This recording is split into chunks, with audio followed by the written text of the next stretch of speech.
कोरोनाबाट त बत्ती बालिहाल्नुभयो।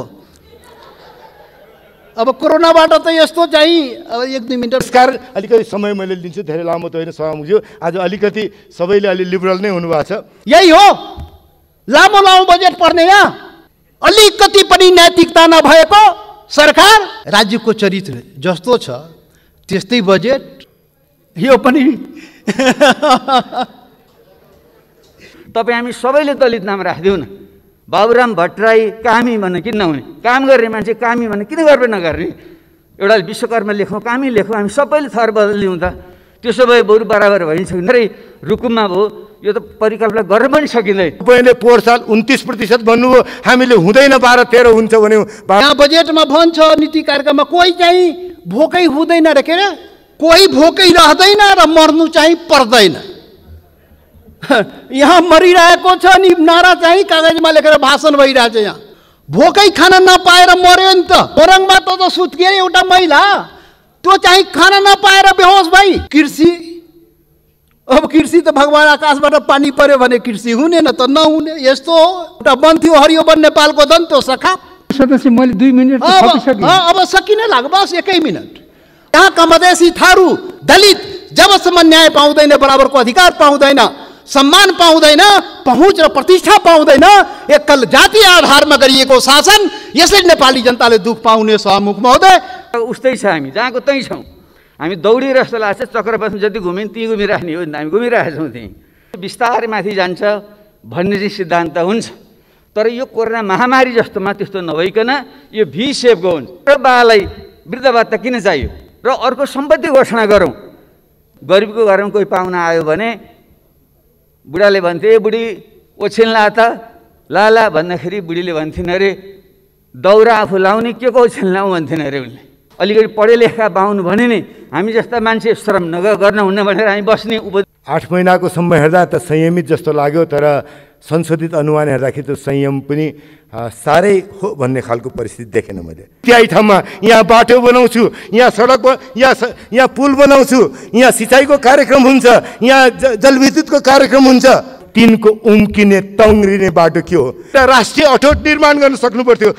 हरेक क्राइसिस नयाँ अपर्च्युनिटी हो। विपक्षमा रहने, अल्पमतको शासन हुने, यो चरित्र चाहिँ आधुनिक राज्यको उदयपछि यसरी विभक्त भएको देखिन्छ।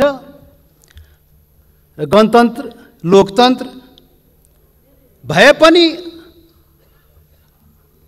अल्पमतले बहुमतमाथि शासन गरिरहेको हुन्छ। नेपालमा पनि त्यही भइरहेको छ नि। के भइरहेको छ? आदिवासी जनजाति त्यत्रो सङ्ख्या, त्यसमाथि शासन।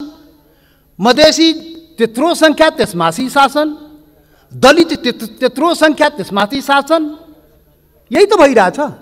यो बहुमत आदिवासी जनजाति, थारू, मधेसी, दलित त्यत्रो सङ्ख्या, तर त्यो चाहिँ विपक्ष, शासन एउटा शासकीय वर्ग, उसको शासन उसले ल्याउने बजेट न हो त। त्यही त यहाँ पनि भइरहेको हो। अनि सत्ताधारीहरू चाहिँ आफू चाहिँ श्रेष्ठ विजेता भएको चाहिँ दाबी गर्ने र अरूलाई असभ्य, अविकसित भनेर सम्झिने, अनि त्यही अनुसार दाताको हिसाबले चाहिँ बजेट वितरण गर्ने। आफू मालिक, अरू चाहिँ भिखारी। यही त प्रवृत्ति हो बजेटको। यस्ता बजेटका योजनाहरू विगत 500 वर्षदेखि औपनिवेशिक परियोजना सञ्चालन हुँदै आएको छ। र नेपालमा पनि नेपालको एकीकरण पश्चात त्यही त भइरहेको छ। एकीकरण पश्चात चाहिँ नागरिक, अर्कोतर्फ चाहिँ के भन्छ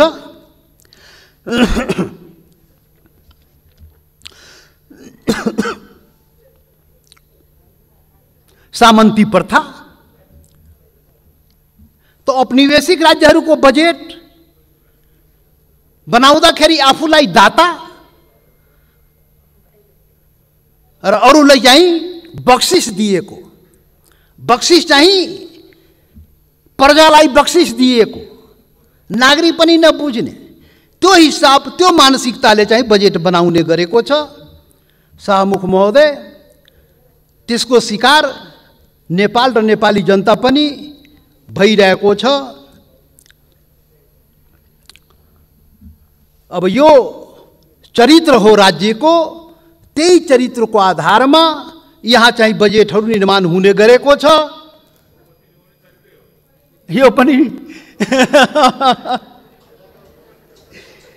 र यसबाट चाहिँ नेपालको बजेट पनि नेपालको राज्यको शासन जस्तो हो, यहाँ बजेट पनि त्यही हिसाबले आउने गरेको छ। सभामुख महोदय,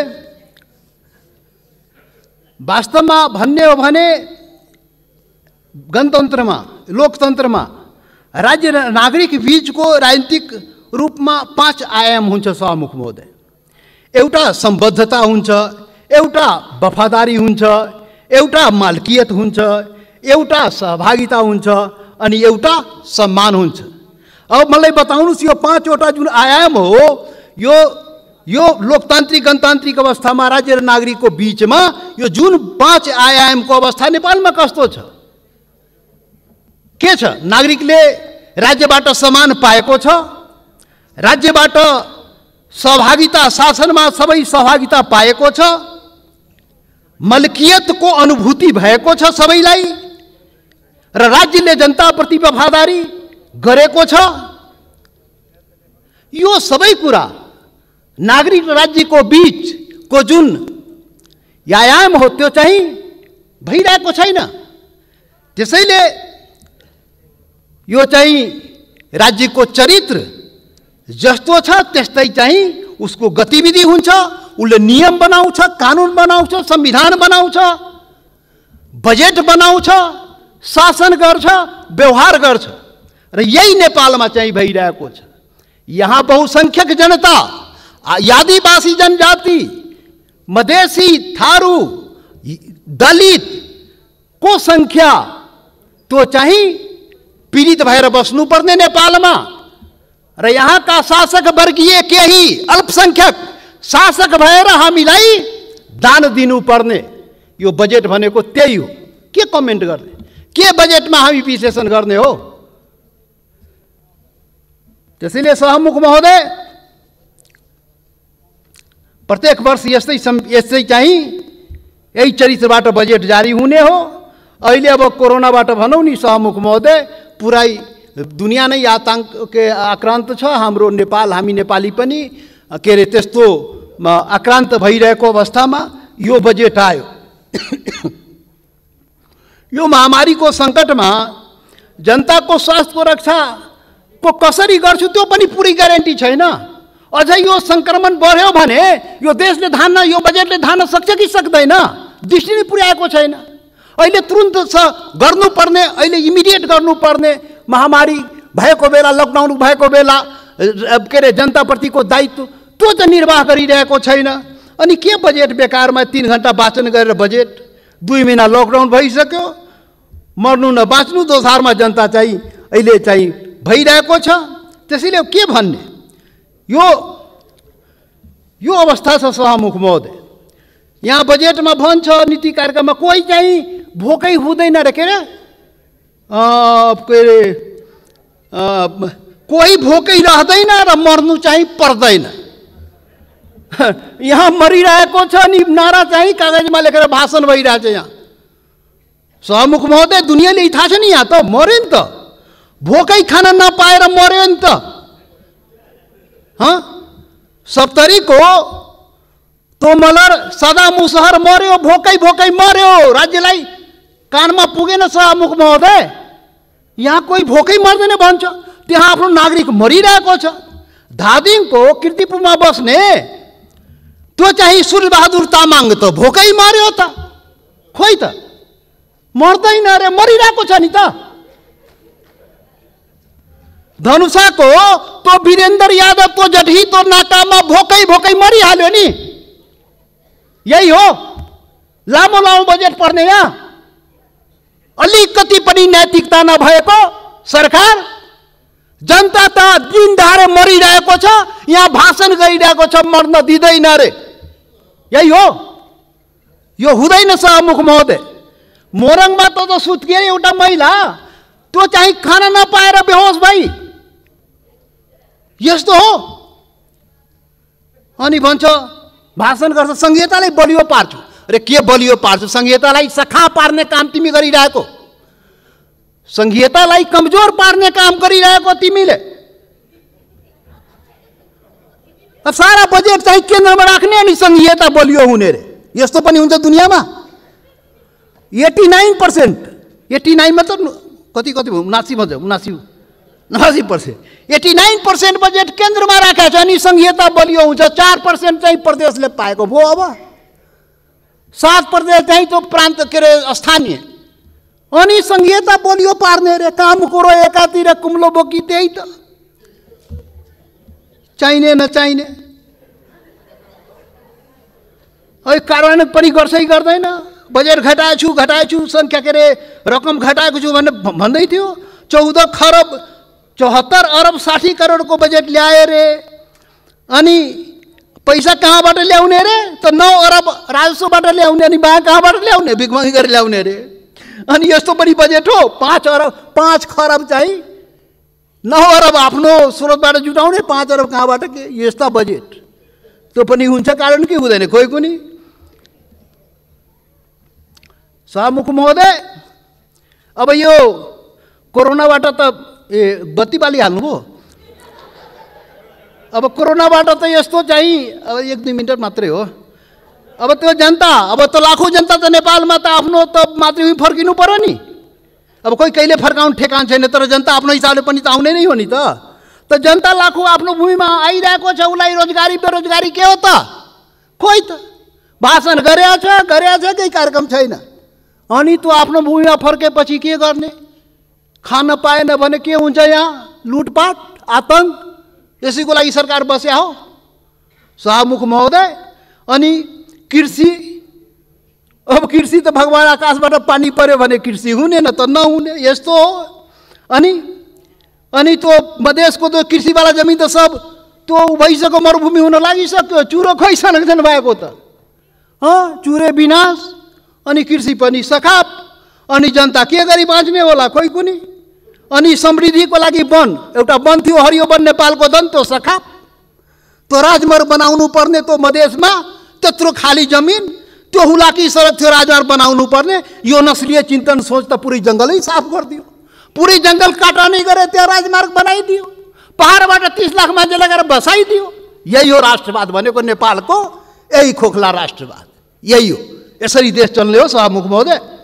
अनि फेरि सुकुम्बासी आयोग बनाएको छ। हुन त हुकुमबासी के गर्ने? कोही ठेकान छैन। त्यो सुकुम्बासी आयोग चाहिँ त्यो मधेसको त्यो जङ्गल फलानी गरेर लाखौँ बिघा जग्गा निस्क्यो, त्यहाँ त्यो जङ्गल फलानी गरेर त्यो मधेसको जग्गा। र एउटा पनि त्यहाँ मधेसको गरिब चाहिँ मुसर चमा डोम दुसा जो छ हाम्रो जमिन भूमिहीन गरिब, 1 कट्ठा 1 धुर जमिन पाएन सभामुख महोदय। मान्य सदस्य, मैले 2 मिनट अब सकिने लाग्यो, बस 1 मिनट। अब सभामुख महोदय, यो सुकुम्बासी आयोग फेरि त्यही गर्ने होला नि त। बढी पिटाइ लाग्छ योपालि यो यस्तो गर्यो भने। सभामुख महोदय, जनता छोड्नेवाला छैन। त्यसैले यो चाहिँ यो गडबड काम गर्न पाइँदैन। जनताको पानी अरू जनताको लगानी कहाँ? जनताकोसँग पैसै छैन, के लगानी हुन्छ? यस्तो नारा दिने हो त? जनता त खान पाएको छैन, जनता लगानी गर्ने र जनताको पानी जनताको लगानी। सैकड़ों वर्षदेखि त्यो पानी गएको गए, वाटर डलर व्हाइट गोल्ड गएको भए। जनता चाहिँ कङ्गालको कङ्गाल, खान पाएको छैन। दुनियाँको गरिब राष्ट्रको दर्जामा नेपाल बस्नुपर्ने। यही हो शासन, यही हो बजेट। त्यसैले यो नस्लीय चिन्तन सोच जबसम्म नेपालमा रहन्छ, जबसम्म यस्ता शासन रहन्छ, तबसम्म नेपालीले दुःख भोग्नुपर्छ। यहाँको बहुसङ्ख्यक, यहाँको आदिवासी जनजाति, यहाँका मधेसी थारू दलित जबसम्म न्याय पाउँदैन, बराबरको अधिकार पाउँदैन, सम्मान पाउँदैन, पहुँच र प्रतिष्ठा पाउँदैन, एकल जाति आधारमा गरिएको शासन, यसरी नेपाली जनताले दुःख पाउने। सभामुख महोदय, बहुत बहुत धन्यवाद।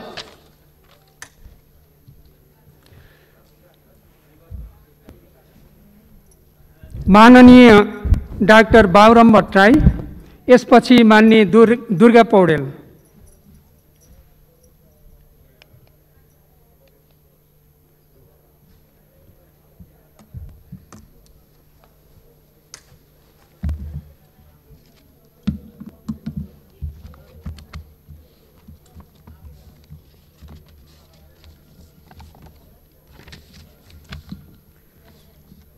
सम्मान्य सभामुख महोदय, 2/3 करिब बहुमत प्राप्त सरकारले लगातार 3 वर्षसम्म बजेट प्रस्तुत गर्ने अवसर प्राप्त गरेको छ। यो एउटा विरलै अवसर हो र माननीय अर्थमन्त्रीजीले 3 वर्षसम्म यी बजेट प्रस्तुत गर्दै आउनुभएको छ र यो विशिष्ट अवसर प्राप्त गर्नुभएकोमा म उहाँलाई बधाई ज्ञापन गर्न चाहन्छु। हामी सैद्धान्तिक पक्षबारे मात्रै बजेटको कुरा गर्दैछौँ। त्यसैले बजेट भन्नाले हामीले वार्षिक आय व्ययको अनुमान मात्र नभइकन समग्र देशको अर्थ राजनीतिको विश्लेषण र त्यसको आगामी कार्यदिशा प्रक्षेपण गर्ने एउटा दस्तावेज पनि हो। त्यस हिसाबले हेर्दा अहिलेको यो घडी विज्ञहरूले विचारकहरूले भन्दैछन् once in a century movement, अर्थात् 1 शताब्दीमा एकचोटि आउने अवसर भनिरहेका छन्। त्यो कोरोना महाव्याधिका कारणले एकातिर हो भने हाम्रो निम्ति थप अत्यन्त अल्प विकसित तेस्रो विश्वको स्तरमा जसको प्रति व्यक्ति आम्दानी खालि $1000 जति मात्रै छ, जबकि विश्वको औसत आम्दानी $11,000 पुगिसक्यो। त्यहाँबाट हाम्रै जीवनकालमा हामीले पहिलो विश्वको स्तरमा पुग्नु छ।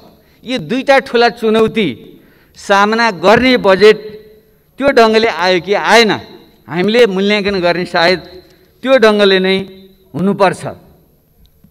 समय कम छ, त्यसैले म सरसर्ती के निवेदन गर्न चाहन्छु भने हामीले यो दुवै स्थितिको मूल्याङ्कन गरेर यो बजेटको हिसाब किताब गरौँ। त्यसो भयो भने हिसाब ठिक निस्कन्छ।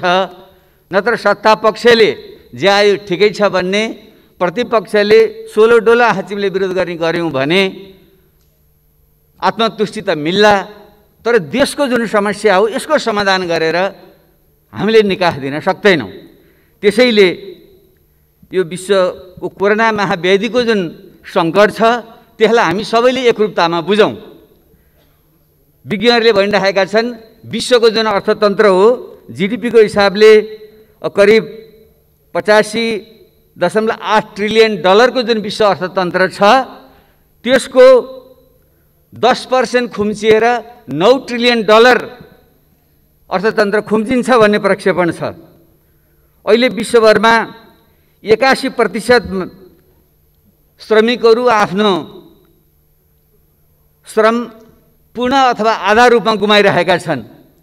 1.5 अर्ब विद्यार्थीहरू विद्यालयबाट पठन पाठबाट वञ्चित छन्। एकापट्टि त्यस्तो छ भने नेपालको अवस्था तपाईँ हामी सबैलाई थाहा छ।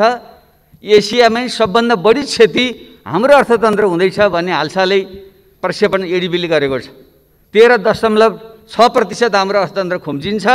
त्यो भनेको यसै त लिखा जस्तो सानो हामी, त्यसको पनि बोसो काटेपछि के रहन्छ? करिब 37 खर्ब रुपियाँ बराबरको जीडीपीमा करिब 4.5 खर्ब सङ्कुचन हुन्छ भन्ने अनुमान छ। र हाम्रो अर्थमन्त्रीले 2.3% को वृद्धिको जुन प्रक्षेपण गर्नुभयो यो हाम्रो सीबीएसको प्रक्षेपण हो, तर आइएमएफले 1% भनेको छ र विश्व ब्याङ्कले 1.7% भनेको छ। त्यसैले आगामी दिन भयावह हुनेवाला छ। यसको बिचमा पनि अर्थमन्त्रीजीले समष्टिगत आर्थिक स्थायित्व अधिकांश सूचकहरू सकारात्मक छन् भन्नुभएको छ। अब यो कसरी भन्नुभयो र उहाँ मात्रै होइन, सायद हामी सबैको एउटा दृष्टिकोणको अभाव भइकिन हो। हाम्रो मिडियाको पनि मैले समाचारहरू सुन्छु, हेडलाइनमा संयमित बजेट भनेर आएको छ र हाम्रा धेरै अर्थशास्त्रीहरूले यो सन्तुलित बजेट कम महत्त्वाकाङ्क्षी भनिराख्नु भएको छ। तर मलाई यसरी सोचेर हामीले यो सङ्कटबाट पार पाउन सक्दैनौँ। त्यसैले हामीले आत्मसाक्षी राखेर भन्नुपर्छ यो बजेटले सामान्यतया गरेको छ, केही गरेन भन्न हुँदैन। म अर्थमन्त्रीको सम्मान गर्छु। हामीमध्ये भएका अहिलेका अर्थशास्त्रीहरूमध्ये सायद यो हाउसमा भएका विज्ञहरूमध्ये 1 नम्बर नै उहाँ हो। विज्ञताको हिसाबले, त्यसले उहाँको म सम्मान गर्छु। तर यो सङ्कट समाधान गर्ने यो घडीमा जुन आउनु पर्थ्यो त्यो ढङ्ग आएन, यो परम्परागत ढङ्गले नै यो आयो भन्ने मलाई लाग्छ। हामी ठुलो एउटा जेटको गतिमा उड्नु छ, तर कछुवाको गतिमा सुधारका साथ टालटुला कुराहरू आएको छ, यो पर्याप्त छैन। त्यसैले यो किन यसरी निरन्तरको बजेट कहाँ कहाँ चुक्यो, म अलिकति सुझावमूलक ढङ्गले अगाडि बढ्न चाहन्छु। पहिलो कुरो त विचारको प्रष्टता हो। हाम्रो समाज कहाँ छ, यो अर्थतन्त्रको स्वरूप के हो भन्ने विषयमा प्रष्टता आउनु पर्यो। कुनै एउटा चाहिँ शब्द जालमा नपरिकन म के भन्न चाहन्छु भने अहिले विश्व नै जुन एउटा पुँजीवादी ग्लोबल क्यापिटलिस्ट सिस्टम पुँजीवादी प्रणालीमा बाँधिएको छ, त्यो भने नेपाल त्यसबाट अछुतो छैन। हामी यो प्रकारको किनारा पुँजीवाद पेरिफेरल क्यापिटलिजमको अवस्थामा छौँ। औपचारिक ढङ्गले विश्व अर्थतन्त्रसँग जोडिएको नेपालको राजनीति उपरि संरचनामा पनि एउटा लोकतान्त्रिक पुँजीवादी परिवर्तन आएको कारणले स्वतःमा पुँजीवाद रूपमा बाहिर त पुँजीवाद छ, तर त्यसको अन्तर्यमा आर्थिक सामाजिक शान्ति रूपान्तरण त्यो ढङ्गले भएको छैन। त्यसैले यो विकृत छ, परनिर्भर छ। यसलाई हामीले कसरी राष्ट्रिय औद्योगिक पुँजीवादमा परिणत गर्दै समाजवादको बिउ रोप्ने कसरी जाने भन्ने अहिलेको प्रश्न हो। त्यसले यसमा अर्थ मैले पोहोर साल पनि सुझाव दिएको थिएँ, अर्थमन्त्रीजी सायद हामी सबै अलिकति अल्मलिराखेका छौँ। एउटा मार्क्सवादी समाजवादी धार समात्नेहरूले राज्यलाई सबै थोक भनिराख्नु खोज्ने र अर्को नव उदारवादी धारले फेरि बजारै सबै थोकको राज्य घटाउनुपर्छ भन्ने यस्तो मुढाग्रहबाट हामी दुवै पक्ष मुक्त हुनु पर्यो। त्यसैले यो बजेट चाहिँ त्यसको अलमलमा अहिले पनि परेको छ। वैचारिक समस्या एउटा त्यहाँनिर छ, यसबारे हामी छलफल गर्न सक्छौँ। अब के त हामीले कुन मोडेल लिने हो त भन्दाखेरि थुप्रै देशका हामीले आफ्नै विशेषतामा जाने हो। म चाहिँ यो पूर्वी एसियाली मोडेल नै हाम्रो निम्ति तत्कालको निम्ति उपयुक्त छ। पुरै बजारलाई छोड्ने पश्चिमा पुँजीवादी मोडेल पनि हाम्रो निम्ति उपयुक्त छैन। राज्यले सबै थोक नियन्त्रण गर्ने हिजोको साम्यवादी मोडेल पनि उपयुक्त छैन। त्यसैले हिजोको जापानले, कोरियाले र अहिले चीनले आफूले कम्युनिस्ट देश भने पनि उसले अपनाएको भनेको एउटा डेभलपमेन्टल स्टेटको चाहिँ मोडेल हो। राज्य र बजारको चाहिँ एउटा समन्वय भूमिका राख्ने मोडेल त्यो हो। र त्यसले चाहिँ एउटा क्षेत्रगत हिसाबले जोड दिने कुरा पनि के भन्छ भने हामीले सबभन्दा पहिले कृषिकै आधुनिकीकरण वैज्ञानिकरण गर्नुपर्छ, त्यसको जगमा उद्योग धन्दाको विकास गर्नुपर्छ र त्यसको जगमा सेवा प्रविधि लगायतको चाहिँ विकास गर्नुपर्छ। यही क्रममा नै त्यो जान्छ। नेपालको सन्दर्भमा त्यो मेल खान्छ। त्यसैले म माननीय अर्थमन्त्रीले पक्कै पढ्नुभएको छ, मलाई स्मरण गराउन चाहन्छु।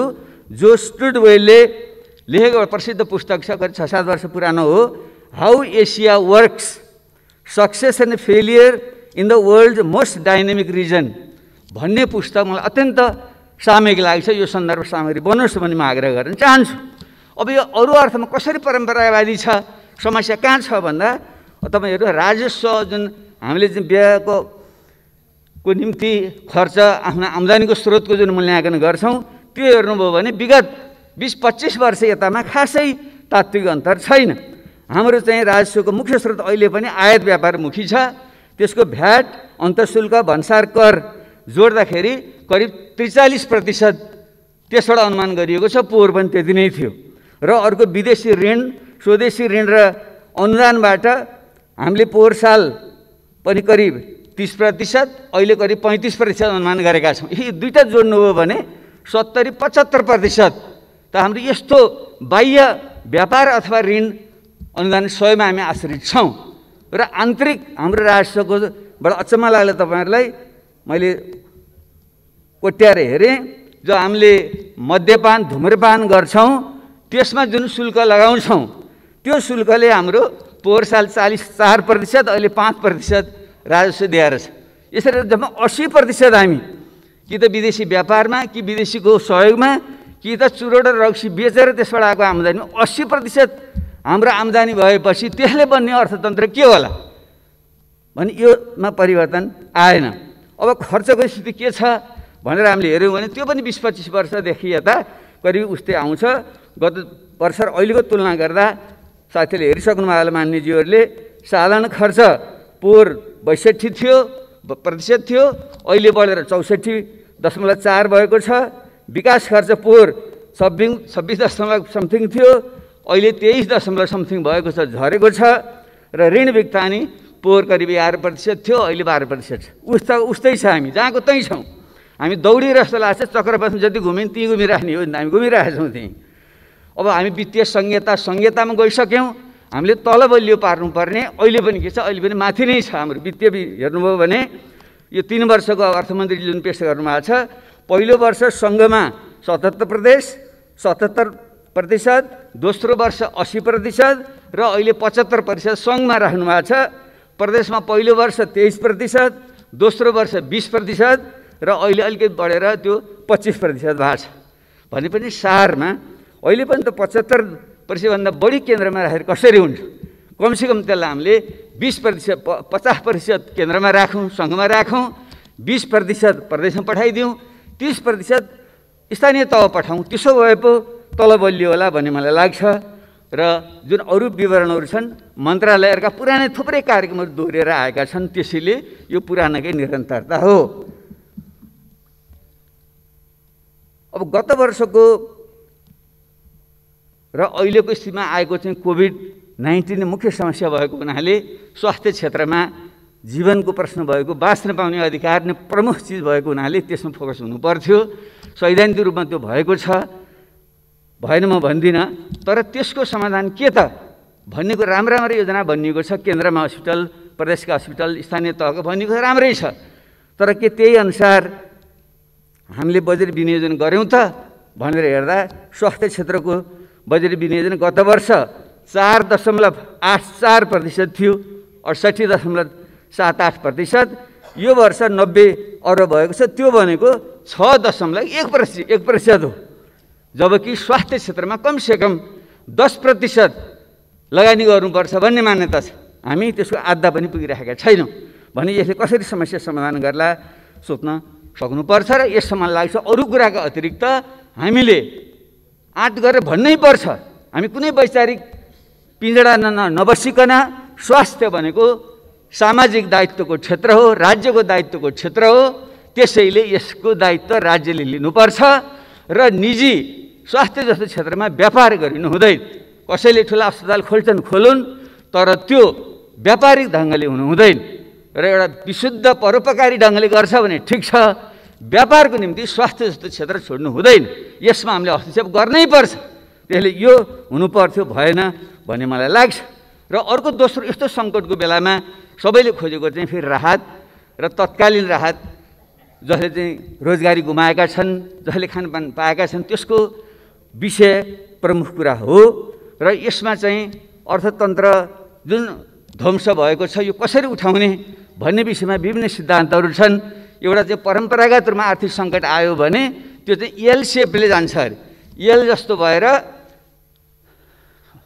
अलि बनाउनु आएन, यसरी जुन तल ओर्लन्छ, यसरी ओर्लिएको चाहिँ यसो बिस्तारै माथि जान्छ भन्ने चाहिँ सिद्धान्त हुन्छ। तर यो कोरोना महामारी जस्तोमा त्यस्तो नभइकन यो भी सेपको हुन्छ, स्वाट्ठ घट्छ। र यसको यदि भ्याक्सिन खोपहरू पत्ता लगायो भने स्वाट्ठ माथि पनि जान सक्छ। अब त्यो एउटा सम्भावना हो। अर्को सम्भावना यो स्वाट्ठ झर्छ, तर फेरि यु जस्तो भएर यस्तो भएर जान्छ भन्ने अर्को सम्भावना छ। र तेस्रो सम्भावना छ, जो गत पहिलेको चाहिँ स्पेनिस फ्लूको बेलामा भएको थियो, यो चाहिँ डब्लु सेपले एक चाहिँ स्वाट्ठ झर्छ, स्वाट्ठ माथि जान्छ, फेरि स्वाट्ठ झर्छ, फेरि माथि जान्छ। यस्तो डब्लु सेपको पनि हुनसक्छ भन्ने छ। त्यो अहिले हामीले भन्न सक्दैनौँ। त्यसले यस्ता अनुमानको आधारमा हामीले चाहिँ राहतका प्याकेजहरू तत्कालको निम्ति एउटा र दीर्घकालको पुनरुत्थानको निम्ति अर्को ल्याउन सक्नुपर्छ। र हाम्रो सन्दर्भमा अर्को थप विषय चाहिँ के हो भने जुन 60 लाखभन्दा बढी हाम्रा चाहिँ श्रमिकहरू विदेशमा छन्, तिनीहरू सिपसहित, केही ज्ञानसहित, केही सम्पत्तिसहित जो फर्कँदैछन्, तिनलाई तत्काल हामीले यहाँ ल्याएर स्वास्थ्य लगायतको क्षेत्रमा ध्यान दिने र त्यसको उपयोग गरेर अर्थतन्त्र ठुलो रूपान्तरण गर्ने एउटा सम्भावना हुनुपर्छ। त्यसको चाहिँ सँगसँगै हामीले कार्यक्रम आउनु पर्थ्यो। र अहिले राहत वितरणको बेलामा हामीले एउटा दीर्घकालीन के काम गर्न सक्थ्यौँ भने जो मानिसहरू अहिले बेरोजगार भएका छन्, खान नपाले बिचल्ली भएका छन्, पूर्ववक्ता मान्यले भनिसक्नुभयो, मलर सदा, सूर्यबहादुर तामाङ, वीरेन्द्र यादव त भोकले मृत्यु भएकै हो नि। त्यसैले यो त रिपोर्ट भएको कुरा, अरू रिपोर्ट नभएका यस्ता मृत्यु कति भएका छन्। त्यसले तिनको को निम्ति हामीले यस्तो टुक्रे टाक्रे खालको राहतले हुँदैन छ, तर टुक्रे टाक्रे छरिएको छ। त्यसले म त के भन्न चाहन्छु भने यस्तो होइन, हामी एकीकृत ठाउँको चाहिँ एउटा प्याकेज चाहिँ बनाऊँ। त्यसको निम्ति सबभन्दा पहिले यस्ता राहत प्राप्त गर्नुपर्ने मान्छे को हुन् त्यसको अभिलेख हामीलाई चाहियो। स्थानीय तह मार्फत एउटा चाहिँ सर्वपक्षीय संयन्त्र बनाऊँ, किनकि हाम्रो अत्यन्त दलीयकरण भएको कारणले हामीले आफ्नो नजिककालाई चाहिँ हुने खानलाई पनि राहत बाँड्छौँ र गरिबले चाहिँ नपाउने जुन अवस्था, त्यसमार्फत स्थानीय तहले चाहिँ त्यसको अभिलेख चाहिँ गरोस् र त्यसलाई डिजिटलाइज गरौँ र ब्याङ्क प्रणाली मार्फत चाहिँ सिधै उनीहरूले चाहिँ क्यास ट्रान्सफर नगद चाहिँ उनीहरूलाई पठाइदिने त्यो व्यवस्था हामीले गर्न सक्छौँ। त्यसो गरियो भने मैले मोटामोटी हिसाब निकालेको थिएँ, अहिले हामीले चाहिँ करिब 17% गरिबको रेखामुनि मान्ने हो भने त्यो करिब 10 लाख परिवार हुन्छ। ती 10 लाख परिवारलाई महिनाको 5,000 का दरले ब्याङ्कमा चाहिँ हालिदिने हो भने करिब 60 अर्ब भए पुग्छ। जबकि 1 खर्बभन्दा बढी हामीले अहिले यो सामाजिक सुरक्षामा खर्च गरिराखेका छौँ। त्यसले त्यसैमा यही रकमभित्रबाट त्यो व्यवस्थापन हुनसक्छ। उदाहरणको निम्ति हामीले वृद्ध भत्ता दिएर मेरो बालाई वृद्ध भत्ता किन चाहियो भने त्यो रोक्न सक्यो भने त अर्को मान्छेले पाउँछ नि। त्यसैले एकीकृत ढङ्गले चाहिँ यसरी चाहिँ एउटा बनाएर हामी जान सक्यौँ भने त्यो हुनसक्छ। त्यसका निम्ति धेरै मोडेलहरू छन्, म अहिले त्यहाँनिर जान चाहिनँ। अब त्यसैले म अब कहाँनिर आउँछु भने अहिले केही सुझाव ढङ्गले मलाई समयले बिदा दिँदैछ। त्यसैले मैले केही 5-7वटा 8-10वटा केही पोइन्ट मैले भन्न खोजेको थिएँ। यसको साँच्चै नयाँ ढङ्गले जाने हो भने के गर्ने त? यो राजस्वको अवस्था पनि यस्तो बेहाल छ, हामीले भएको राजस्वलाई ठिकले खर्च गर्न सकेका छैनौँ। यसमा के सुधार गर्ने भन्दा 1 नम्बर त म भन्न चाहन्छु, हामीले सम्पत्तिको अभिलेखीकरण गरौँ। हाम्रो कृषि प्रधान जुन अर्थतन्त्र हो, बाबुबाजीको पालादेखि कति सम्पत्ति हो भने हाम्रो थाहा छैन। त्यसैले त्यसको अभिलेख गरौँ, कम्प्युटराइज गरौँ र सम्पत्ति माथि पनि कर लगाउनुपर्छ हामीले। नत्र त्यसले गर्दा के भइदियो भने जमिन बाँझो राख्ने अरबौँ मूल्य बराबरको जमिन छ, 1 पैसा ट्याक्स तिर्ने सम्पत्ति गरेर हाम्रो छैन। अनि त्यो त सदुपयोग भएन। अनि विदेशबाट ल्याएको पैसा पनि मान्छे जमिन किन्छ कि घर बनाउँछ, त्यो घरको पनि हामीले उसले केही पनि कर तिर्नु पर्दैन। जसले व्यवसाय गर्छ त्यहाँ कर तिर्ने, तर सम्पत्ति थुपार्न कर नलाग्ने भने त हाम्रो आफैसँग छैन त। हामीसँग खरबौँ रुपियाँ त यहीँ छ नि। एउटा त्यो गर्नु पर्यो र अर्को सम्पत्ति घोषणा गरौँ। देवेन्द्रराज पाण्डेले अर्थमन्त्री छँदा 47 सालमा अगाडि सार्नुभएको थियो र मैले 65 सालको बजेटमा यो आफै स्वयं घोषणा गरौँ भनेको थिएँ। मैले कानुनी सुरक्षा दिउँ, कालो सेतो नभनौँ एकचोटिलाई, र सबैले सम्पत्तिको अभिलेखन गरौँ र अनि क्रमशः एउटा प्रोग्रेसिभ ट्याक्स हामीले लगाऊँ। त्यसो भयो भने हाम्रो राजस्व बढ्छ र यस्तो प्रकारको समस्या रहँदैन। एउटा सुधार यो गरौँ। र दोस्रो सुधार हामीले कृषिमै हामीले आधुनिकीकरण गर्ने सब भन्यौँ। कतिपय राम्रै कुरा आएका छन्। कृषि मन्त्री पनि युवा हुनुहुन्छ, निकै जाँगरिलो मान्छे पनि हुनुहुन्छ, धेरै अपेक्षा पनि गरिएको हो। तर धेरै कुरा राम्रो आए, तर गाँठी कुरा चाहिँ आएन, मुख्य कुरा आएन। हाम्रो गाउँघरि त हजुरबाले सुनाउनुहुन्थ्यो, गरिबको घरमा कोही पाहुना आयो भने बुढाले भन्थे, ए बुढी ओछिन्ला त ला भन्दाखेरि बुढीले भन्थिन् अरे दौरा आफू लाउने के को ओछिन्लाउँ भन्थिन् अरे उनले। भने किसानले त पहिले त जमिन चाहियो नि, जमिन हामी बाँझो राखेका छौँ। हाम्रो चाहिँ 100औँ बिघा हुने मान्छे तपाईँ हामीमध्येकै जमिन त्यतिखेर गएको छ। अनि त्यसको सदुपयोग गर्ने मान्छेले त्यो दिन परेन। त्यसैले यो प्राकृतिक साधन स्रोत, पानी, जमिन, जङ्गल लगायतका जुन प्राकृतिक साधन स्रोत हुन्, यसलाई एउटै झड्कामा हामीले राष्ट्रियकरण गरौँ अथवा समुदायीकरण गरौँ र व्यक्तिलाई भोगाधिकार दिउँ। यो सुधार नगरेसम्म कृषि क्रान्ति हुँदैन, जति कराए पनि हुँदैन। यो मैले भन्न चाहेँ। तेस्रो कुरा, शिक्षा र स्वास्थ्य राज्यले नै दायित्व लिनुपर्छ र त्यसमा सुधार गर्नुपर्छ। गुणस्तरीय शिक्षा नदिएसम्म हाम्रो कम्पेटिभ एडभान्टेज तुलनात्मक लाभको क्षेत्र भनेको जनशक्ति नै हो, जसको चाहिँ मेडियन आयु 23 वर्ष नेपालीहरूको भने यो युवा 10-20 वर्ष मात्रै 10-15 वर्ष मात्रै यो एडभान्टेज हामीसँग रहन्छ। त्यसैले त्यसलाई गुणस्तरीय प्राविधिक शिक्षा दिउँ र तिनीहरूलाई पुँजीको व्यवस्था गरिदिउँ, बजारको व्यवस्था गरिदिउँ र अनि तिनीहरूलाई लगाऊँ। त्यही शिक्षा र स्वास्थ्यको दायित्व पूर्ण रूपले राज्यले लियोस्। र अहिले जुन सुधारको कुरा गरिएको छ, यो निजी विद्यालयलाई सार्वजनिक विद्यालय हेरेर विचार गरेर यस्तो आवादारी कुरा गरेर हुन्छ, यस्तो लाजमर्दो कुरा गरेर हुन्छ, हामीले हुँदैन। हामी सबैले भन्नुपर्छ। जो शिक्षा संस्था चलाउने साथीहरू पनि यहाँ हुनुहुन्छ, मेरो आग्रह छ मुनाफाको निम्ति नचलाउनु, शिक्षा र स्वास्थ्यमा मुनाफाको निम्ति लगानी नगर्नुहोस्, कृषिमा गर्नुहोस्, पर्यटन गर्नुहोस्, उद्योगमा गर्नुहोस्, सेवामा गर्नुहोस्। त्यहाँ जति सुविधा चाहिन्छ राज्यले दिन्छ, तर शिक्षा र स्वास्थ्य चाहिँ विशुद्ध सेवाको क्षेत्र हो, परोपकारको क्षेत्र हो। त्यो ढङ्गले तपाईँ लैजानुहोस्, राज्यले यसमा ध्यान दियोस्। चौथो कुरा, रोजगारी सृजना टक्कन टुक्कन गरेर आएको छ। 7 लाख 15 लाख कति भनिएको छ, मलाई लाग्दैन यतिले मात्रै होला भनेर। तर हामीलाई जुन विगतका रोजगार योजनाहरू छन्, मेरै पालामा सुरु भएको युवा स्वरोजगार योजना, पछि आएको प्रधानमन्त्री स्वरोजगार कार्यक्रम, यसलाई एकीकृत गरेर एउटा नयाँ ढङ्गको योजना हामीले त्यहाँ बनाऊँ र विदेशबाट फर्किएका जुन युवाहरू छन् तिनीहरूलाई चाहिँ यो हाम्रो चाहिँ तालिम दिने पनि एकीकृत ढङ्गको चाहिँ संस्था बनाऊँ, त्यसमार्फत तालिम दिउँ। ब्याङ्कमा हाम्रो त्यत्रो 33-34 खर्ब रुपियाँ छ, त्यसमा सुधार गरेर तिनीहरूलाई बिउ पुँजी दिउँ र तिनीहरूको चाहिँ उत्पादनको चाहिँ बजारको निम्ति हामीले व्यवस्था गरिदिउँ।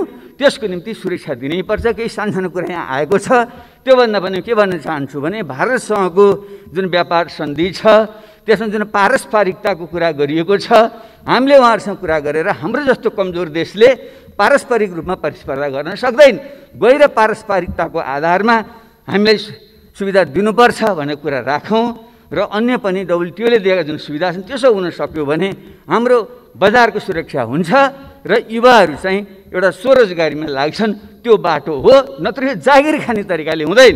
तपाईँ हामी राजनीति गरेर कमाउन खोज्ने कर्मचारी, यताको तलब पनि खाने, बाहिर NGOमा काम पनि गर्ने, डिबी पनि भर्ने, डाक्टर इन्जिनियरहरू सरकारी जागिर पनि खाने, बाहिर चाहिँ उनीहरूको चाहिँ कन्सल्टेन्सी पनि चलाउने, शिक्षक सरकारी स्कुलको तलब खाने, प्राइभेटमा गएर पढाउने, यस्तो भएपछि देश बन्छ।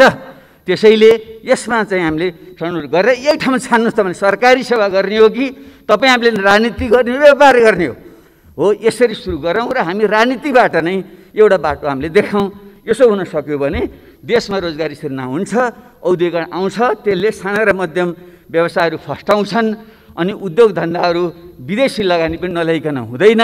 जुन अहिलेको यो कोरोना महामारीले यो जुन भ्यालु चेन मूल्य श्रृङ्खला भत्काउँदैछ, मान्छेले नयाँ नयाँ ठाउँ खोज्दैछन्। हामी भारत र चीनको जुन ठुलो बजारको बिचमा छौँ, हामीले केही सुविधा, केही ऐन कानुनमा परिवर्तन, लगानी मैत्री वातावरण बनाऊँ भने ठुलो लगानी आउन सक्छ।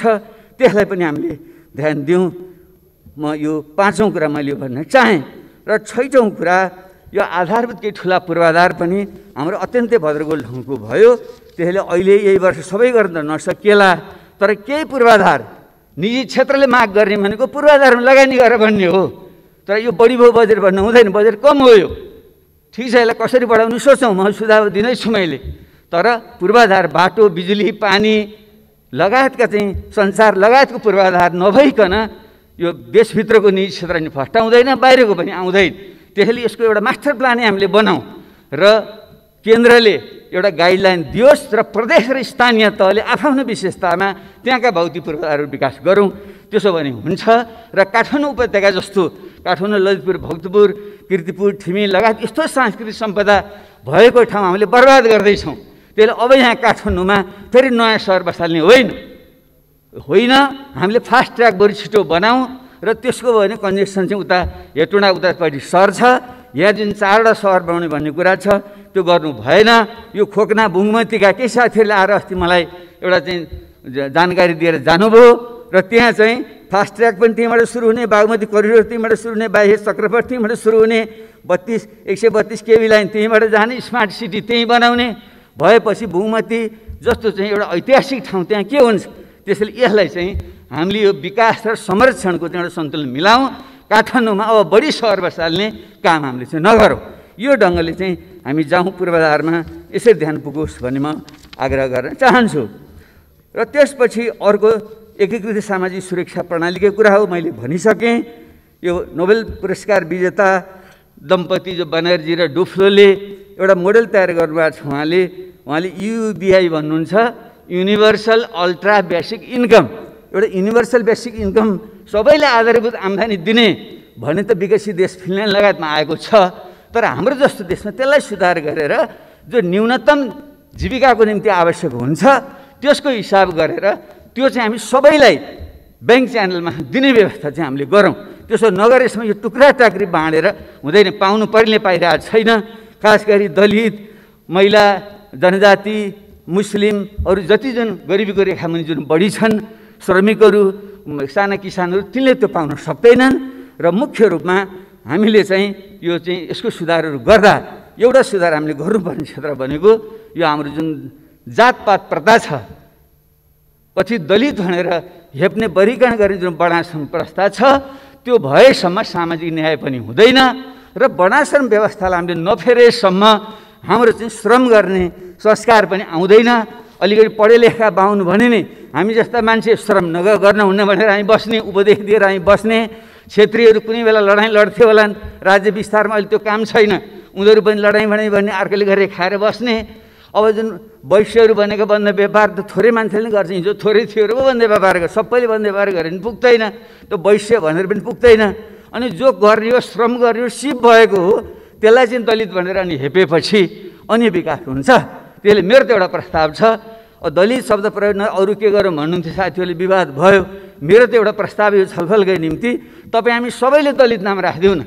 बाबुराम भट्टराई कामी भन्ने किन नहुने? काम गर्ने मान्छे कामी भन्ने किन गर्वे नगर्ने? एउटा विश्वकर्मा लेखौँ, कामी लेखौँ, हामी सबैले थर बदलिदिउँ त। त्यसो भए बरु बराबर भइन्छ। नत्र दलित माथिको जुन भर्खरै रुकुममा भयो, यो त परिकल्पना गर्न पनि सकिँदैन। त्यत्रो क्रान्तिको आधार इलाकामा त्यत्रो प्रतिक्रान्तिहरू हरकत हुन्छ भने देश कहाँ गइरहेछ? त्यसैले यस्ता विषयलाई हामीले ध्यान नदिएकनसम्म सामाजिक सुरक्षा, सामाजिक न्याय हुँदैन। र अर्को प्रशासनिक सुधारको जहाँ कुरा छ, धेरै साथीले भनिसक्नुभयो, सायद समयले मलाई बिदा दिइसक्यो। त्यसैले त्यो सुधार हामीले गर्नै पर्छ। र म भन्छु अहिलेको यो कर्मचारी तन्त्र, यो सोपान क्रममा आधारित कर्मचारी यन्त्र रहेछ हुँदैन। एउटै झट्का हामीले किन भत्काउन सक्दैनौँ? र कर्मचारी साथीहरूले पनि आग्रह छ, तपाईँहरू यत्रो पढे लेखेका मान्छे, ज्ञानी मान्छेहरू हुनुहुन्छ, देश विदेश घुमेर आउनुभएको छ, मान्छे यो कर्मचारी यति ठुलो तन्त्र किन पाल्नु पर्यो? हामीले 50,000 केन्द्रमा कर्मचारी किन चाहियो? उहाँ तल मान्छे पुगिरहेको छैन, जाँदैन, अनि बहाना गरेर जाँदैन। त्यसैले यो कर्मचारी यन्त्रलाई भत्काइदिउँ र यसको पुनर्संरचना गरौँ र त्यसको चाहिँ सङ्ख्या घटाउँ। त्यसरी नै हाम्रो सुरक्षा क्षेत्रलाई पनि हामीले गुणस्तर बढाउँ। हाम्रो सेना, प्रहरी र हाम्रो सशस्त्र प्रहरीको तर सङ्ख्या घटाउँ। त्यसो गरेर सुधार गर्न सकिन्छ। र सार्वजनिक खर्च पुनर्लाभन आएको जुन प्रतिवेदन छ त्यसलाई चाहिँ हामीले कार्यान्वयन गरौँ। त्यसो हुन सक्यो भने हामीले जुन खर्च गर्न नसक्ने भन्ने हाम्रो क्षमता छ त्यो वृद्धि हुन्छ। त्यतापट्टि हामीले ध्यान दिउँ। र सँगसँगै यो बजेटमा यो केही एक दुईवटा कुरा कमजोरी भएकै छ। यो सांसद विकास कोषले साह्रै लज्जित बनायो। यो 6 करोड फेरि अहिले त सायद 4 करोड कतिमा झन् किन चाहियो यो? मैले त पहिले पनि सार्वजनिक भने, तपाईँ हामी सबैले एकमतले भनौँ हामीलाई समानुपाती विकास चाहिन्छ। यो 165 जुन निर्वाचन क्षेत्र छन् तिनको समानुपाती विकास गर्नको निम्ति कति सकिन्छ? 1 अर्ब अथवा कमसेकम 50 करोड सकिन्छ, पक्कै सकिन्छ। किन म पनि अर्थमन्त्री भएर चलाएको मान्छे, त्यो भनेको त करिब 1.5 खर्ब जति रुपियाँ हो, किन सक्दैन? त्यसले त्यसबारे 1-2 महिना पहिले नै, बजेटभन्दा 1-2 महिना पहिले सम्बन्धित क्षेत्रका सबै सांसदहरू, प्रत्यक्ष र समानुपाती सांसदहरू, उहाँहरूले जनता स्थानीय तहसम्म, स्थानीय तहमा पनि सल्लाह गरेर त्यहाँ पूर्वाधार केन्द्रित शिक्षा, स्वास्थ्य र भौतिक पूर्वाधार केन्द्रित चाहिँ प्रोग्रामहरू बनाएर दिउँ र बजेटमै जान्छ, सरकारी संयन्त्रमार्फत कार्यान्वयन हुन्छ भने हामीले छुट्टै यस्तो चाहिँ लिनु हुँदैन। त्यसैले यसमा एउटा सहमति बनाऊँ, त्यो माग गरौँ। समानुपाती हुनुपर्छ, नत्र केही ठाउँमा चाहिँ अर्बौँ रुपियाँ खर्च हुने, कुनै क्षेत्रमा चाहिँ राति किताबमै नपर्ने। पोहोर सालमा हेर्दाखेरि 20-25वटा निर्वाचन क्षेत्रमा एउटा योजना पनि राति किताबमा परेर त्यस्तो हुनु हुँदैन र यसलाई सुझाउनै पर्छ। अर्को किताबको कर, ज्ञानमाथि कर लाउनु हुँदैन। मान्य अर्थमन्त्रीज्यू, तपाईँ पनि बडो एउटा विद्वान व्यक्ति त हुनुहुन्छ, यो चाहिँ मिलेन। जति जे तर्क गर्दा नि मिल्दैन। किताबमाथिको त कर खारेज गर्नै पर्छ हामी। यतापट्टि तपाईँको ध्यान पुगोस्। र विद्युतले चल्ने गाडी पूर्वकता मान्यले भनिसक्नुभयो, यो पनि उल्टो दिशाको यात्रा भयो। हामीले जब हामीले विद्युत उत्पादन गर्दैछौँ, खपत भइरहेको छैन भनिरहेका छौँ भने त्यसको प्रवर्धन हामीले गर्नै पर्छ र आर्थिक हिसाबले पनि, नत्र भने हामीले त्यत्रो इन्धनमा खर्च गर्नु परेको छ, त्यो बचत हुन्छ र पर्यावरणीय हिसाबले पनि दिगो विकास हुन्छ। यसलाई हामीले चाहिँ सच्याउँ। म यो आग्रह गर्न चाहेँ।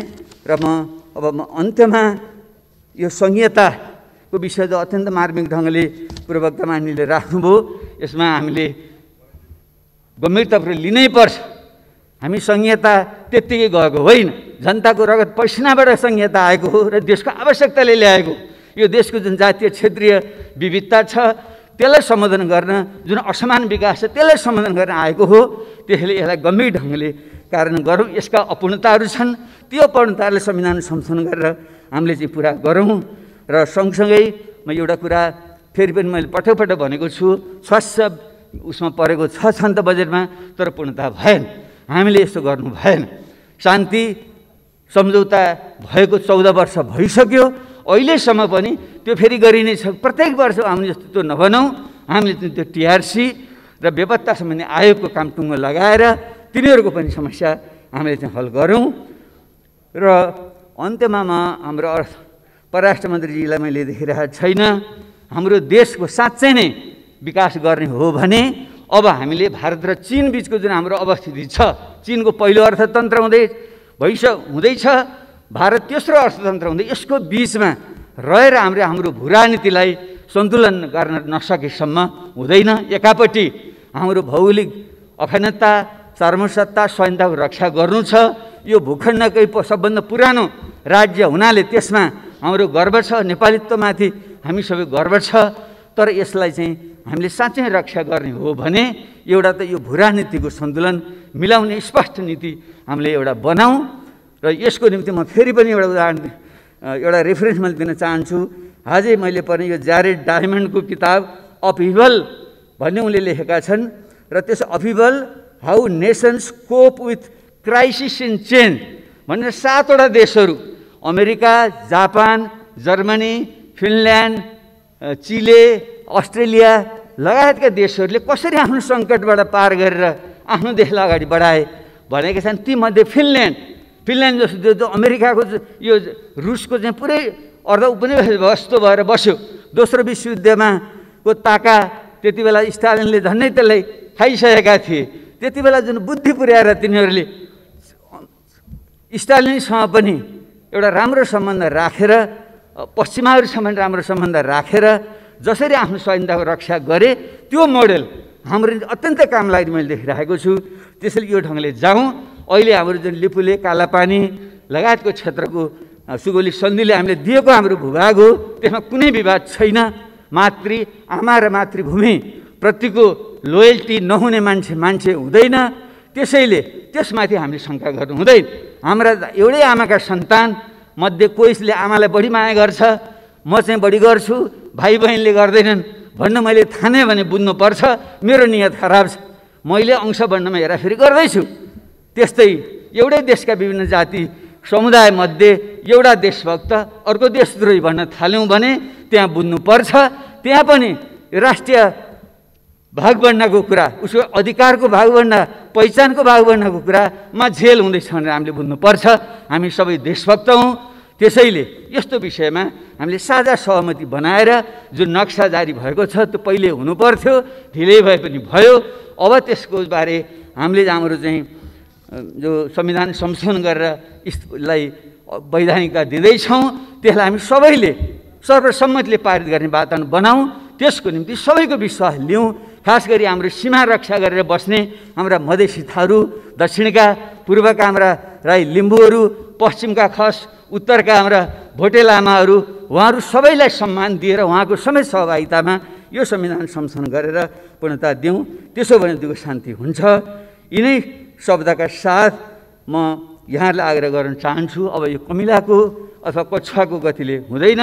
हामीले एउटा तीव्र टेकअफ गर्नु छ।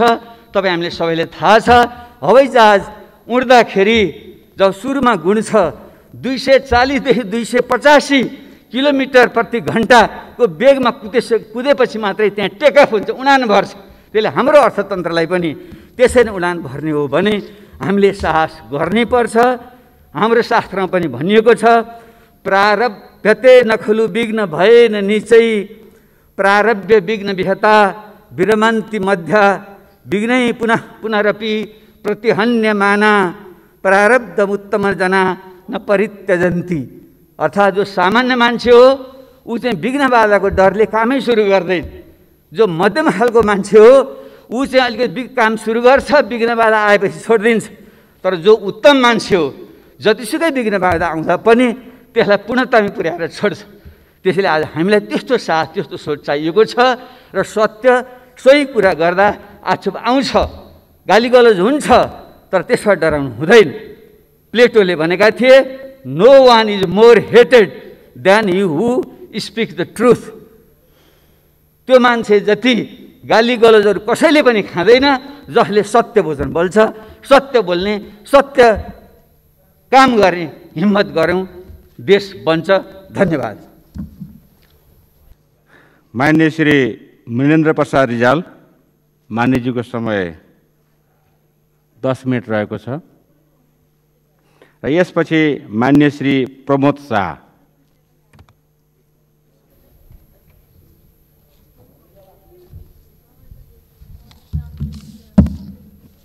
सभामुख महोदय, बजेट छलफलमा भाग लिँदैछु। यसपालि मुलुकलाई सङ्कट छ। मुलुकलाई मात्रै होइन, सारा दुनियाँ शताब्दीकै सबभन्दा गहिरो सङ्कट बिहोर्दैछ। यो सङ्कटलाई अवसरमा बदल्ने कल्पनाशीलता बजेटमा अपेक्षा राखिएको थियो। यसकारण कि सरकार अत्यन्त बलशाली सरकार छ, नयाँ विचार बोकेर जान्छु भनेको सरकार छ, त्यो कल्पनाशीलता देखिएन। अर्थमन्त्रीजीले केही संयम त देखाउनु भएको छ। त्यो संयम 8 महिनाको समय हेर्दा त संयमित जस्तो लाग्यो, तर संशोधित अनुमान हेर्दाखेरि त्यो संयम पनि साह्रै हो भन्ने खालको परिस्थिति देखेन मैले। अर्थतन्त्र शिथिल छ, 6 महिनाभित्रै थाहा भएको थियो। शिथिल मात्रै होइन, 8 महिना पछाडिको आर्थिक सर्वेक्षण जुन प्रस्तुत गर्नुभयो त्यसले त्यो शिथिलपन, कोरोनाको हामी कहरमा पर्नुभन्दा पहिलेदेखि नै अर्थतन्त्र शिथिल थियो, प्रमाणित भएको छ। त्यस पछाडिका दिनमा आएको सांख्यिकी बारेमा मैले अरू अर्थमन्त्री भएको भए लामो व्याख्या गर्न आवश्यक हुन्थ्यो होला। म त्यो डेटामा धेरै जान पनि चाहन्न। तर अर्थमन्त्रीजी, तपाईँलाई अर्को वर्ष त के, तपाईँको अर्थ मन्त्रालयलाई यही वर्ष बाँकी असार मसान्तसम्म राजस्व के हालत हुन्छ थाहा छैन। बजेटमा लेखेको राजस्वभन्दा अहिलेको तपाईँको संशोधित राजस्व 26% राजस्व कम, कर राजस्व 26% कम, आय र मुनाफाका 26%ले कम, कर वस्तु र सेवामा लाग्ने कर 26%ले कम, मूल्य अभिवृद्धि कर 26%ले कम भने अर्थ एउटै हो। राजस्व कति हुन्छ थाहा छैन, सबैमा 26% घटाएर सांख्यिकी प्रस्तुत गरिएको छ। यति ठुलो उपहास नगर्नुहोस्। यो उपहास भयो संसदको। यो उपहास गर्ने सट्टा बरु मैले सुरु नै भनेको थिएँ कि अहिले यो सङ्क्रमणले हामीलाई कतिको प्रभावित गर्छ थाहा छैन। त्यसैले मोटो रूपमा 3-4 महिना कसरी सञ्चालन गर्ने त्यसबारेमा ध्यान दिउँ। त्यसपछि एउटा साझा सङ्कल्पको प्रस्ताव पारित गरौँ। त्यस पछाडि यसको सङ्क्रमणले पार्ने प्रभावलाई राम्रोसँग हेरेर, गहिरोसँग हेरेर पूरक अनुमान लिएर आउँ। अनि त्यो पूरक अनुमानले एउटा राष्ट्रिय अठोट सबैको सहमतिको बाटोको खोजी गर्छ। त्यो अवसर छ, सदुपयोग गर्नुहोस् भनेको थिएँ। मान्नु भएन। तपाईँहरूको विचार हो, त्यसमा मैले भन्ने धेरै कुरा छैन। तर यति भन्छु, बजेट लिएर आउँदाखेरि 1475 सुन्दाखेरि सुरुमा ठिकै जस्तो पनि लागेको थियो। 14सम्म गर्नुहुन्छ भन्ने लागेको थियो, 1475 गर्नु भनेर। तर संशोधित अनुमानहरू हेर्दै गएपछि खर्च 37%ले बढ्ने, चालु खर्च 35%ले बढ्ने। अब वित्तीय व्यवस्था 31% छ, त्यसमा केही गर्न सकिन्न। अनि राजस्व 22%ले बढ्ने भन्नुभएको छ। 22%ले राजस्व कसरी बढ्ला? 7% को मुद्रास्फीति स्वीकार गर्नुभएको छ, 7%ले अर्थतन्त्र बढ्छ भन्नुभएको छ। आधार छैन अर्थमन्त्रीजी। फेरि हामी अर्को वर्ष यहीँ उभिँदाखेरि 22% भएन भन्नुपर्छ। तपाईँले पोहोर साल 29% भन्नुभयो, हामीले हुँदैन 12-13 हुन्छ भन्यो, 12-13 पनि नहुने अवस्था पछि आएर कोभिडका कारणले भयो। फेरि त्यही बहस गर्नु नपरोस्, मैले त्यो अनुरोध गर्न चाहन्छु। तर प्रभाव के पर्ने भयो त्यसबाट? प्रभाव यो पर्ने भयो, तपाईँले भने जस्तै अब 48%ले पुँजीगत खर्च गर्न सकिन्न, बढाउन सकिन्न। 353 भन्नुभएको छ। अघिल्लो वर्ष, त्योभन्दा अघिल्लो वर्ष 240 भन्दा बढी हुन सकेन।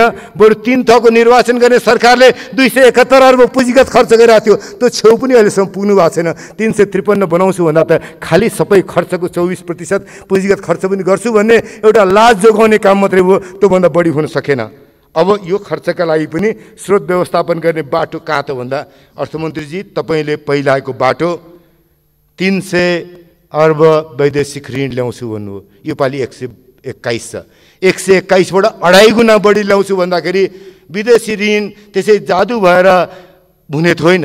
मलाई भन्दा तपाईँलाई अझ बढी राम्रोसँग थाहा होला, व्यावसायिक दृष्टिकोणबाट बढी संलग्नता तपाईँको रह्यो। त्यस्तै वैदेशिक अनुदान 31-32बाट एकैपल्ट 60 पुग्छ भन्नुभएको छ। दुईटै नहुने बित्तिकै मार कहाँ पर्ने हो भने तपाईँले उठाउँछु भनेको आन्तरिक कर्जा 225 उठाउनु पर्ने या त पुँजीगत खर्च नहुने हुन्छ। पुँजीगत खर्च गर्ने स्रोत साधन तपाईँसँग नभएपछि तपाईँले दिएको 83 पेजको दस्तावेजको के काम छ?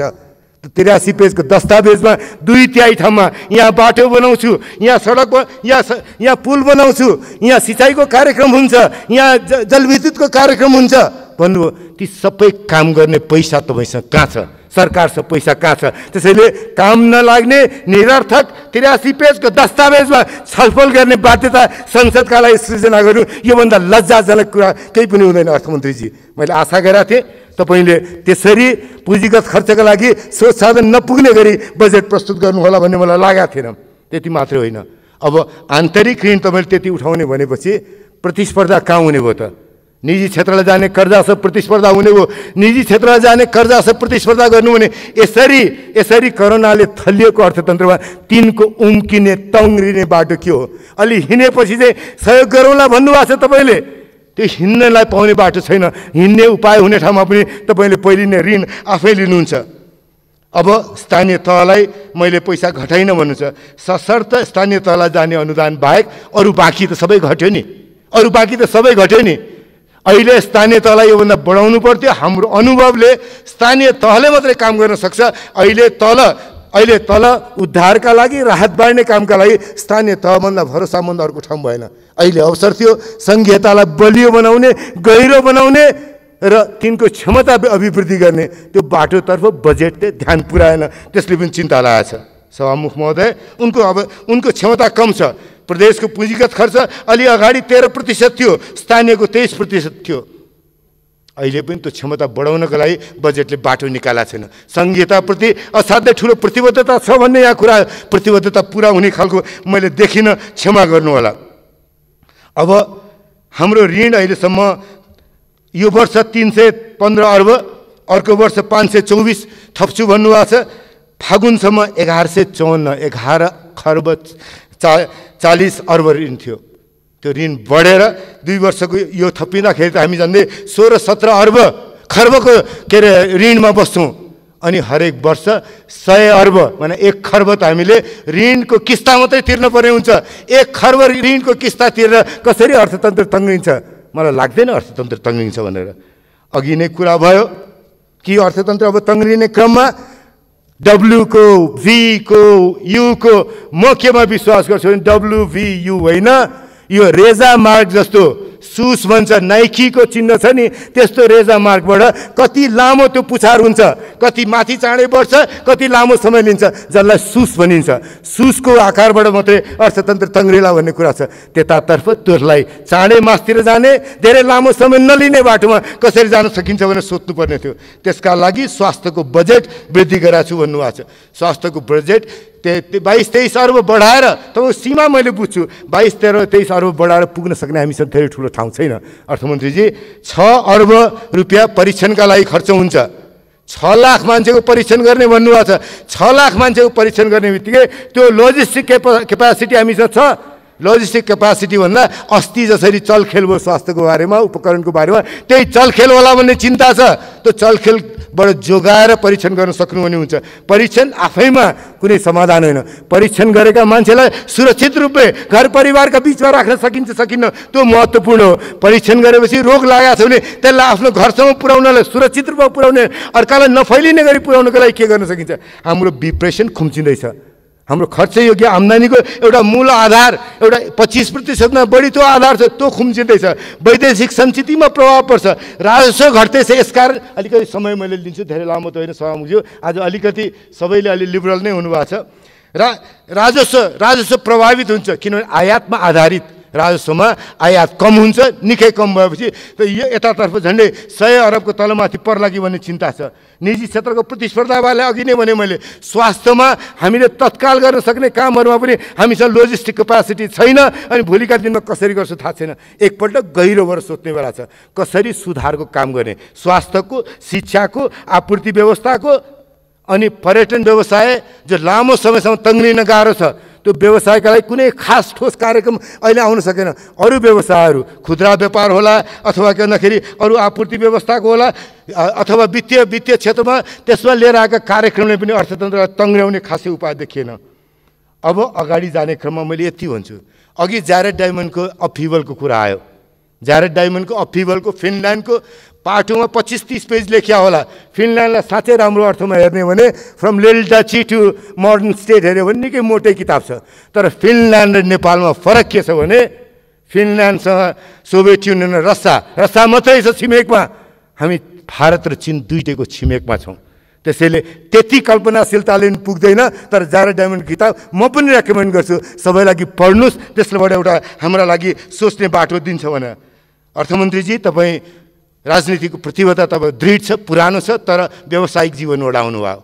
व्यावसायिक जीवनबाट आएको मानिससँग यति ठुलो मैले राजनीतिक जोखिम उठाउने कल्पना गरेको थिएन। त्यो काम प्रधानमन्त्रीले गर्नुपर्थ्यो।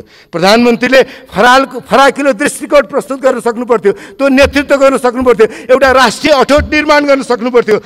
हरेक क्राइसिस नयाँ अपर्च्युनिटी हो, हरेक क्राइसिस नयाँ अपर्च्युनिटी हो। तपाईँले यति गर्न सक्नुहुन्थ्यो, तपाईँले सार्वजनिक खर्च पुनरावलोकनका लागि तपाईँले काम गर्नुभयो भए अर्को 20-25 वर्षसम्म पनि तपाईँलाई सम्झिने अर्थमन्त्री बन्न सक्नुहुन्थ्यो। त्यता तपाईँले हिम्मत गर्नु भएन। प्रधानमन्त्रीले सबैलाई एकमुष्ट एउटा अठोटका साथ नेपालको अर्थतन्त्रलाई तङ्ग्याउने बाटोमा नेतृत्व गर्ने अवसर थियो, त्यो अवसर प्रधानमन्त्रीले प्रयोग गर्न सक्नु भएन। अहिले पनि भन्छु, यो 83 पेजको दस्तावेजलाई बिर्स्यौँ, एकपल्ट फेरि हामी घोत्ल्यौँ कि अब अर्थतन्त्रमा कसरी उद्धारको काम कसरी गर्ने, राहतको काम कसरी गर्ने, सुरक्षित रूपमा घरमा कसरी पुर्याउने, अनि भोलि खुम्चेको अर्थतन्त्रलाई पर्यटन होला, रोजगारी गुमाएर फर्किने मानिसहरू हुनु होला, अथवा हाम्रो राजस्वको अवस्था होला, अथवा उद्योग व्यवसाय होला, त्यसलाई तङ्ग्राउनलाई साझा कुरा के हुन्छ।